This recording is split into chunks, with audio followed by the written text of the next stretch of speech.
Hello and welcome to my another video. আমরা আজকে আমাদের জার্নিটা শুরু করতেছি আওনাং বিচ থেকে।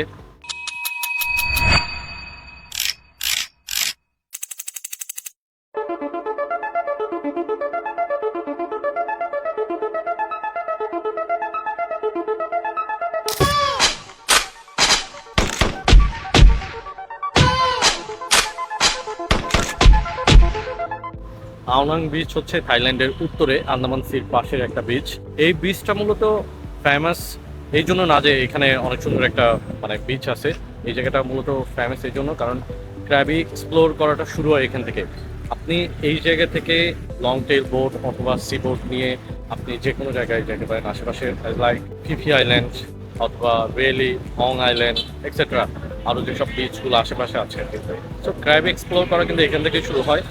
অ্যান্ড আমরা আজকে এর আশেপাশে যেগুলো জায়গাগুলো আছে এগুলো এক্সপ্লোর করার ট্রাই করবো। তো চলুন দেখি কী কী দেখা যায়। আমরা ট্রাই করব আশেপাশে থেকে একটা বোট নিয়ে দেন রেলি যে বিচটা আছে এখান থেকে খুবই কাছে ওইদিকে যাওয়ার। এই জন্য মেবি এখানেই বোট পাওয়া যাবে। সামনে যে জায়গাটা দেখা যাচ্ছে এখান থেকে রেলি বিচের বোট পাওয়া যায়।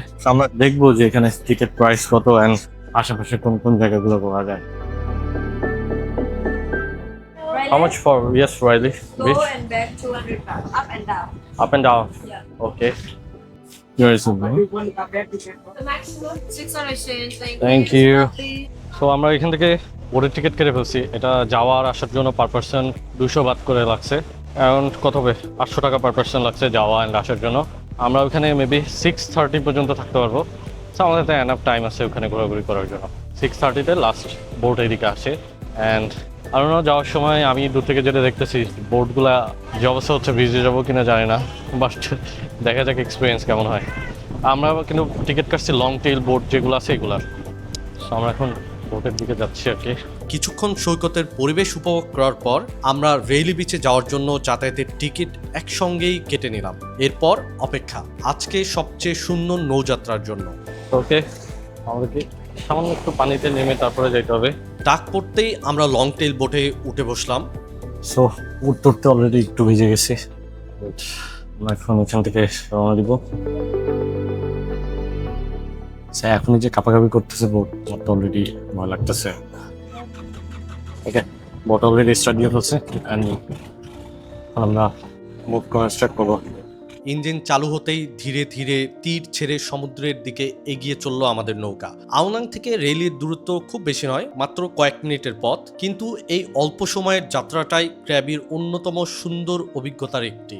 নৌকা যত সামনে এগোতে থাকে ততই স্পষ্ট হয়ে ওঠে আন্দামান সাগরের স্বচ্ছ পানি আর চারপাশের বিশাল চুনাপাথরের পাহাড়। এই পাহাড়গুলোর বয়স কয়েক কোটি বছর। ভূতাত্ত্বিকদের মতে একসময় এগুলো সমুদ্রের তলদেশের অংশ ছিল। দীর্ঘ সময়ের প্রাকৃতিক পরিবর্তনে আজ এগুলো সমুদ্রের বুক থেকে মাথা তুলে দাঁড়িয়ে আছে। সমুদ্রের বাতাস, ইঞ্জিনের ছন্দ আর চারপাশের দৃশ্য সব মিলিয়ে যাত্রাটাই যেন ভ্রমণের একটি আলাদা অংশ হয়ে ওঠে। কিছুক্ষণ পর আমরা পৌঁছে গেলাম রেইলি বিচে।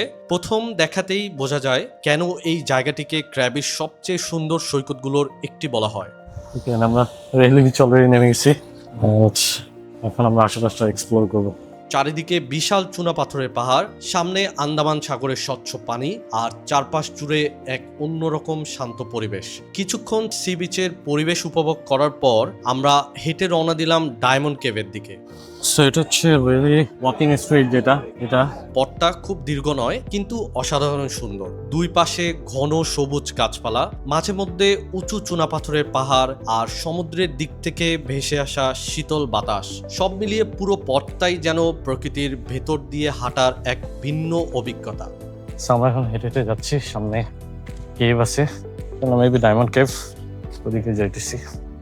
আর একটা ছিল ব্যাড কেভ, যেখানে আসলে রেলি বিচ থেকে হেঁটে যাওয়ার কোনো ওয়ে দেখতেছি না। যদি বোট নিয়ে পসিবল হয় তাহলে যাবো, নাইলে ওইটা স্কিপ করে যাব। হাঁটতে হাঁটতে মনে হয় রেইলি শুধু একটি সমুদ্র সৈকত নয়, এটি পাহাড়, বন আর সমুদ্রের এক অনন্য সমন্বয়। সো লং টেইল বোট দিয়ে আসার সময় কিন্তু আমার অলরেডি প্যান্ট ভিজে গেছে। আপনারা যখন আসবেন রেলি বিচে আসার সময় অবশ্যই অ্যাডিশনাল আর একটা কাপড় নিয়ে আসবেন সাথে করে, যদি সে চেঞ্জ করার ওয়ে আছে এখানে, 10 বাট করে লাগে মেবি। সো একটু ট্রাই করতে পারেন। যেখানে দেখা গেছে ডায়মন্ড কেভের যে রাস্তা, অ্যান্ড এদিকটাও দেখেন, এগুলো সুন্দর সুন্দর ছোট ছোট গুহার মতো। এগুলো পুরোটাই কিন্তু লাইমস্টোনে বানানো, এগুলো মিলিয়ন মিলিয়ন বছর পুরাতন। আর এত সুন্দর বাতাস, শান্তি লাগতেছে একটা। এই গরমের মধ্যে বাতাসটা খুবই ইম্পর্টেন্ট একটা জিনিস। ঢোকার রাস্তা এটা। কিছুক্ষণ পর আমরা পৌঁছে গেলাম ডায়মন্ড কেভে, স্থানীয়ভাবে যার নাম থামপারা নাং নাই।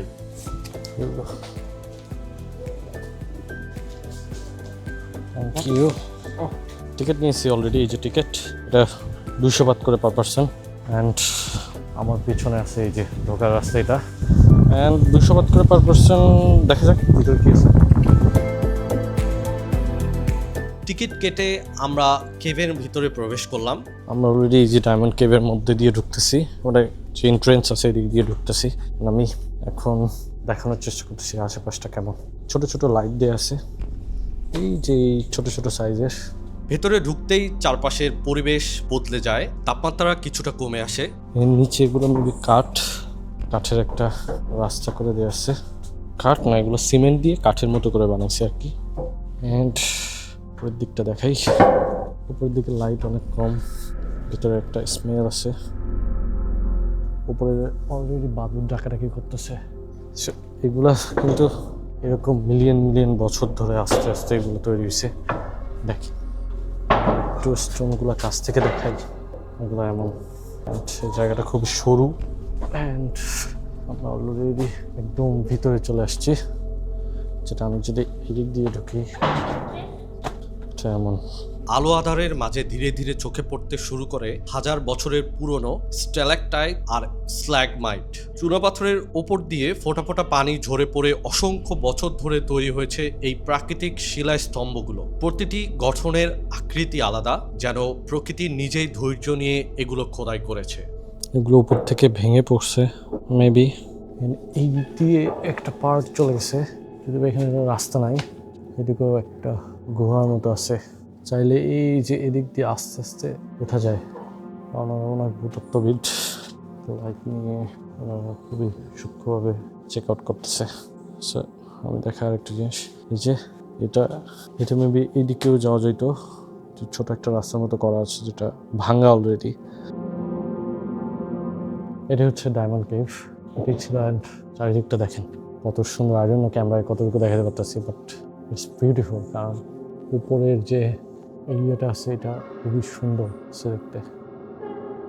সো এটাই ছিল ডায়মন্ড কেভের ভিতরে আসলে একটু গরম। সো আমরা এখন বের হয়ে যাবো বাইরে। অনেকটা সময় ধরে ডায়মন্ড কেভের ভেতর ঘুরে আমরা আবার বাইরে বেরিয়ে এলাম। ওকে, আমরা বের হয়ে আসছি। সো এই কেভ থেকে বের হয়ে এখন আমরা আবার যাচ্ছি রেলি বিচের দিকে। আমরা বাকি আরও কিছুক্ষণ টাইম ওইদিকেই কাটাবো। এরপর একই পথ ধরে ধীরে ধীরে ফিরে চললাম রেইলি বিচের দিকে। সমুদ্রের নীল জল আবারও চোখে পড়তে শুরু করলো। দূর থেকে ভেসে আসা ঢেউয়ের শব্দ যেন জানিয়ে দিচ্ছিল আজকে ভ্রমণের আরেকটি সুন্দর অধ্যায় এখনো বাকি। তো আমরা হাঁটতে হাঁটতে আবার চলে আসছি রেলি বিচে। বিচের একটা পাশ অলরেডি ছায়া পড়ে গেছে ওই সাইডে, আমরা ওই সাইডে যাইতেছি। দেন আমরা মুভ করবো আবার আওনাং বিচে। আওনাং বিচের জন্য লাস্ট যে বোট আছে এটা হচ্ছে 6:30-তে লাস্ট বোট। সো আমাদের হাতে আরও কিছুক্ষণ টাইম আছে। আবার রেইলি বিচে ফিরে এসে আমরা কিছুটা সময় সমুদ্রের ধারে কাটালাম। বিকেলের আলো তখন অনেকটাই নরম হয়ে এসেছে। সোনালি আলো পড়ে সমুদ্রের পানির রঙও যেন প্রতিটি মুহূর্তে বদলে যাচ্ছিল।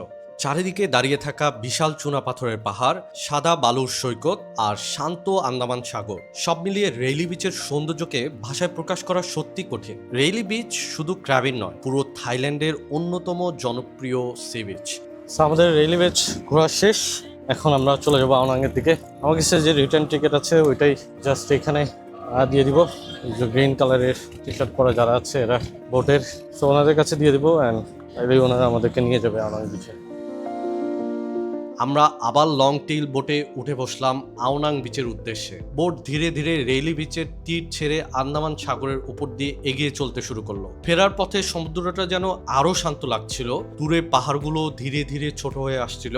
সূর্য তখন পশ্চিম আকাশের দিকে নেমে এসেছে। তার সোনালী আলো সমুদ্রের পানির উপর থেকে এক অপূর্ব দৃশ্য তৈরি করেছিল। অল্প সময়ের এই নৌযাত্রা আরো মনে করিয়ে দিল ক্র্যাবের সৌন্দর্য শুধু তার গন্তব্যগুলোতে নয়, বরং এক গন্তব্য থেকে আরেক গন্তব্যে যাওয়ার পথেও লুকিয়ে আছে।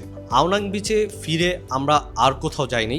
সি বিচের ধারে দাঁড়িয়ে অপেক্ষা করতে লাগলাম দিনের শেষ মুহূর্তটির জন্য। ধীরে ধীরে সূর্য দিগন্তের দিকে নেমে আসতে শুরু করলো। আকাশের রং বদলে যেতে লাগলো, নীল থেকে কমলা, তারপর সোনালী, আর শেষ পর্যন্ত হালকা লালচে আভায় ভরে উঠলো পুরো দিগন্ত। তো আমরা আওনাং বিচে বসে বসে এতক্ষণ সানসেট উপভোগ করলাম। অ্যান্ড আমরা এখন যাবো একটু সামনে হাঁটতে হাঁটতে। এখানেও সেম ওই লাঙ্কাবুয়ের মতো ফায়ার শো হয়, অ্যান্ড আমরা ওই ফায়ার শোটা কিছুক্ষণ দেখবো। এরপরে আমরা আবার মুভ করবো আমাদের হোটেলের দিকে, ক্র্যাবি টাউনের দিকে। আওনাং বিচের ফায়ার শোগুলো বহু বছর ধরেই পর্যটকদের কাছে দারুণ জনপ্রিয়। তো লাইট অলরেডি কমে গেছে, অন্ধকার হয়ে গেছে অলমোস্ট। আমরা হাঁটতে হাঁটতে যেতেছি ফায়ার শো দেখার জন্য। ওই দিকে ফায়ার শো হচ্ছে, হাইটে যেতে কতক্ষণ লাগবে? মেবি 4-5 মিনিট লাগবে। স্থানীয় আর্টিস্টরা বিভিন্ন সরঞ্জাম ব্যবহার করে অসাধারণ দক্ষতার সঙ্গে এই পরিবেশনা উপস্থাপন করেন। অলরেডি অনেক মানুষ এখানে দাঁড়ায় এনজয় করতেছে শো। আই ডোন্ট নো যে স্পেস পাওয়া যাবে কিনা। Let's see. অন্ধকার আকাশের নিচে ঘুরতে থাকা আগুনের বৃত্ত, শিল্পীদের নিখুঁত নিয়ন্ত্রণ আর সমুদ্রের পাশের পরিবেশ সব মিলিয়ে পুরো অভিজ্ঞতাটাই অন্যরকম হয়ে ওঠে।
সো আমরা যে ফায়ার শো ছিল এটা দেখে পেলাম। অ্যান্ড অফকোর্স এখানকার যে বেস্ট টাইমগুলো ছিল এগুলো আমি আপনাকে দেখানোর চেষ্টা করছি।